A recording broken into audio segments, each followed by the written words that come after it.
Yvonne Elliman at number 2 on American Top 40, second week in a row. Her biggest hit to date, and her first top 10 recording, If I Can't Have You. Well, now, my story of the man whose act of charity has been rewarded with unbelievable success in the record business. Last July, Danny Thomas invited me to co-host his telethon to raise money for the St. Jude Children's Research Hospital. We had 5 hours of airtime, and about halfway through, our pledge total was around $60,000. And then we got a phone call from a donor who said that he would match the next $100,000 that came in. Well, before we announced his fantastic offer, we made sure that the caller was who he said he was, Robert Stigwood, the president of RSO Records. Then Danny and I began urging viewers to give Mr. Stigwood a reason for contributing that $100,000. And the people responded. Their $100,000 came in fast, and Robert Stigwood phoned in again to say that his check for the matching amount was on its way.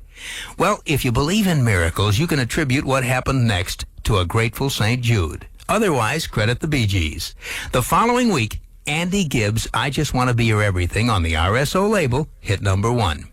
And during the next 8 months, 5 more RSO records hit number 1. How Deep Is Your Love by the Bee Gees, Baby Come Back by Player, Stayin' Alive by the Bee Gees, Love Is Thicker Than Water by Andy Gibb, and Night Fever by the Bee Gees. 6 number 1 singles in just 8 months for Robert Stigwood and his RSO label.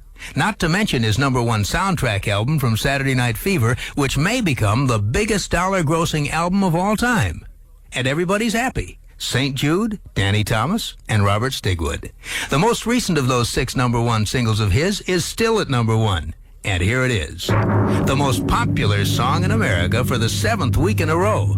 At number 1, the Bee Gees and Night Fever.